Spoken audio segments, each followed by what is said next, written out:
Greetings, distinguished chair and respected presenters, ladies and gentlemen. It is a pleasure to be here. My name is Maissan Radithya Hertawan, first author of this study from BINUS University, Indonesia, on behalf of my co-authors, Mr. Yulius and Miss Yuli. Thank you for the opportunity to present our work at the 13th International Conference on ICT for Smart Society, titled Societal and Commercial Criticism of Generative AI, a Systematic Literature Review of Public Backlash. I'll walk through the background and objective, the methodology behind this review, and then our findings across 3 thematic dimensions, and a short discussion tying them together. And then I will close them out with our conclusion and limitations. Now, for the background, generative AI has moved quickly from a research curiosity into a standard business infrastructure or a standard business practice. There are various tools like, you probably have heard of it, ChatGPT, Midjourney, Sora, DALL-E, Gemini, Grok, Stable Diffusion. They are all the same model. They take a prompt, a input from the user, a text input, an image input, or a voice input, and they generate new content from it. They generate an output based on the user's prompt. That output can be a text, image, video, or a voice recording. And AI-generated art is one of the most visible use cases. Now, the scale of adoption is what makes this worth studying. The combined Gen AI market is valued at roughly 48 billion US dollars, and separate industry data puts adoption at 95% of US companies, which means 95% of US companies has generative AI implemented into them some way or another. And businesses are drawn to this mainly for cost reduction and speed, efficiency, particularly in marketing, advertising, and content production. That adoption curve is the backdrop for everything we're about to discuss.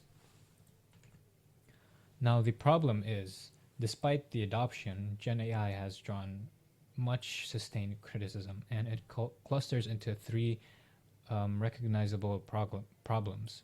First, consent and copyright. These models are trained on large volumes of copyrighted creative work, which is usually without the creator's knowledge or agreement or consent. Second, there are legal uncertainties. Whether that training data use even qualifies as fair use is still contested and still debated, which leaves companies deploying these tools with real legal exposure. The third, the environmental cost of it. There is one life cycle estimate that puts a single model's emission at up to 360 tons of carbon dioxide annually.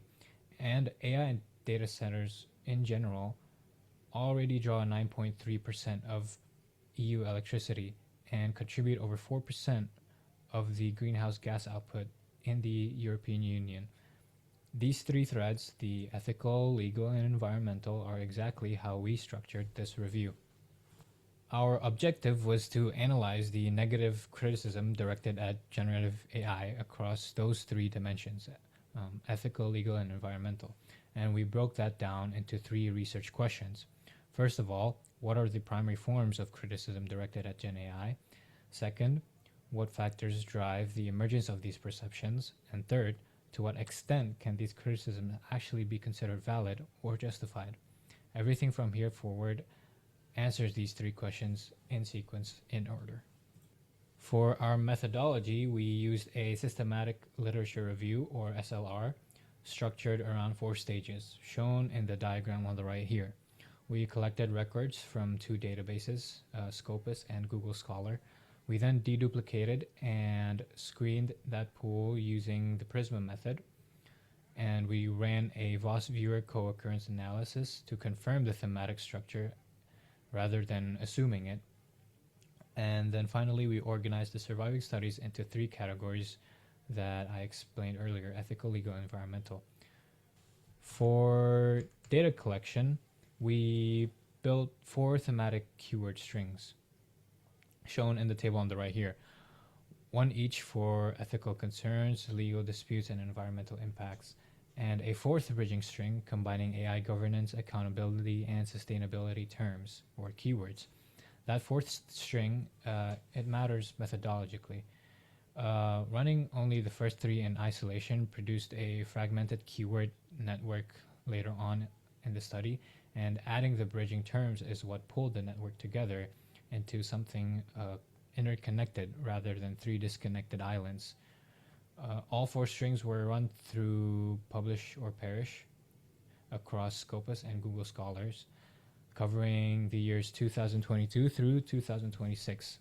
And together they returned a total of 1,606 records, 589 from Scopus and 1,017 from Google Scholars. This is the full Prisma analysis flow, or the Prisma diagram, starting from 1,606 identified papers or records, and we removed 253 duplicates, leaving 1,353 for screening. And at the screening stage, a combination of keyword filtering and manual title and abstract review excluded 1,124 records as irrelevant to this study, leaving 229 for full eligibility assessment, aka full text review.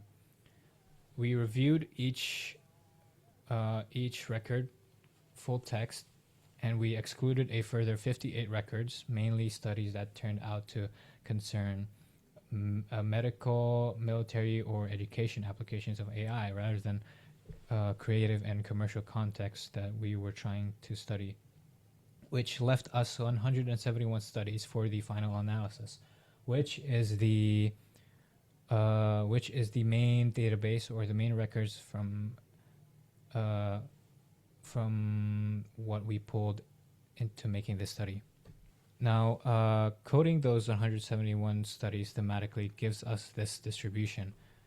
Legal disputes are the largest category at 83 studies, followed by ethical concerns at 58 and environmental impact at 30.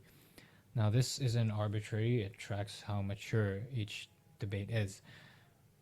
Copyright litigation is already active in courts, which naturally produces more legal scholarship, while environmental governance for AI is comparatively early. And now let's see what each category actually says. Now, this is the VOS Viewer Keyword Co-occurrence map, built from titles, abstracts, and keywords across the screen dataset. Three clusters emerge. The red cluster on the left centers on copyright, fair use, and originality. This is the literature disputing whether training on copyrighted creative works constitutes infringement, and how authorship applies once an AI system is the one generating the output.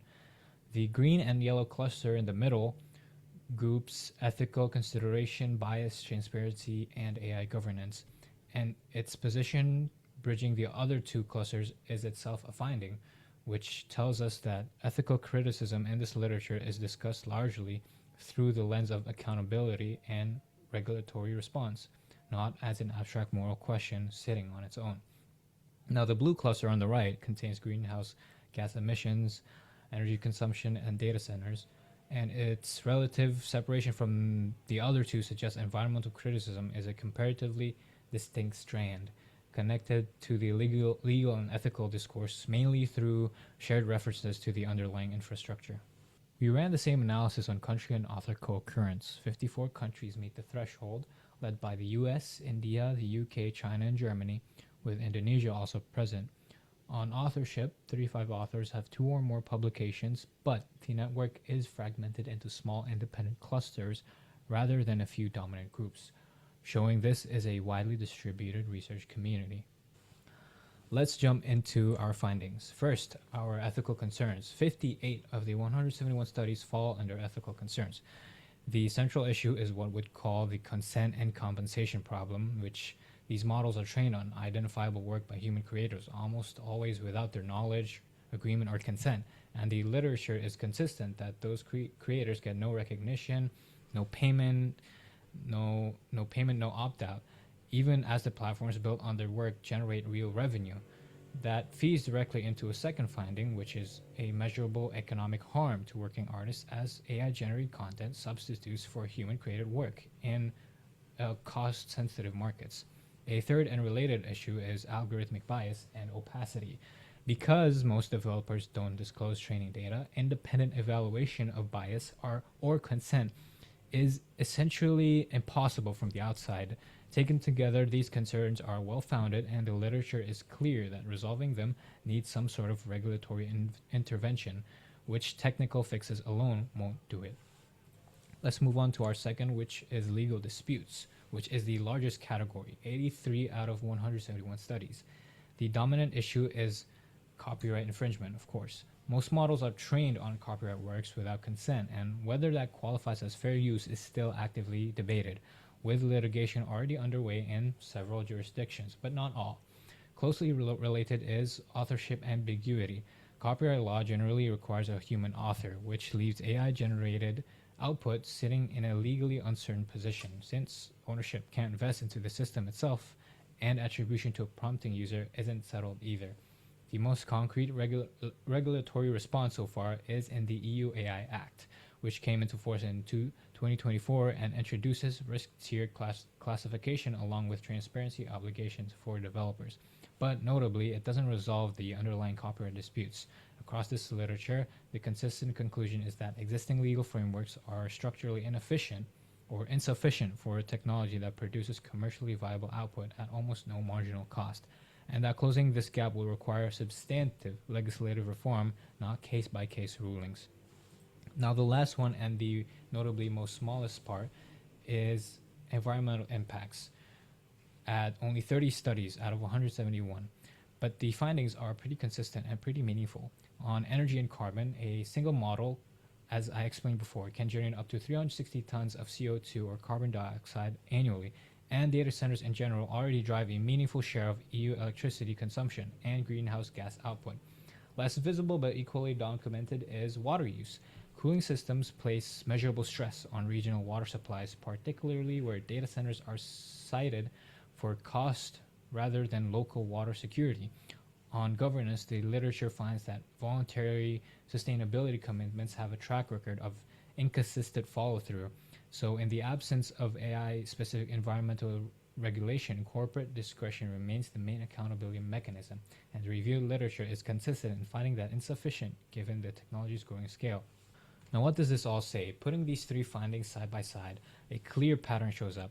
Ethical, legal, and environmental criticism all converge on the same underlying deficit, a lack of transparency and accountability in how these systems are built and deployed. That's not coincidental. The commercial logic driving Gen AI adoption, cost reduction, and scalability conflicts structurally with the interest of the creative labor whose work underlies these training sets. And regulatory response has consistently lagged behind how fast the technology gets deployed. That said, this convergence isn't universal. Cross-cultural research shows how some of these concerns are shaped by local creative industry structures rather than experienced the same way everywhere. Even accounting for that variation, the overlap across all three themes is strong enough to treat these as structural, interconnected challenges rather than three separate problems to solve independently. To bring this all together, across all three dimensions, the evidence substantiates the criticism. Legal disputes point to copyright frameworks that were never built for training at this scale and likely need more legislative reform. Ethical concerns show a persistent consent and transparency gap that technical fixes alone won't close, and environmental impacts show corporate discretion is currently the only accountability mechanism in place, which the literature finds insufficient. A couple of limitations are worth flagging. Our literature window covers 2022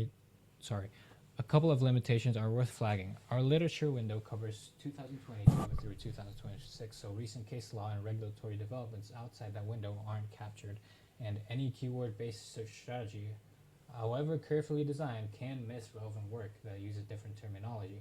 For future research, we'd point to three directions: empirical studies tracking how the EU AI Act is actually implemented, particularly its training data transparency provisions; economic impact studies measuring the real effect of Gen AI on creative labor markets; and periodic updates to this review, since the pace of this field means today's snapshot won't stay current for long.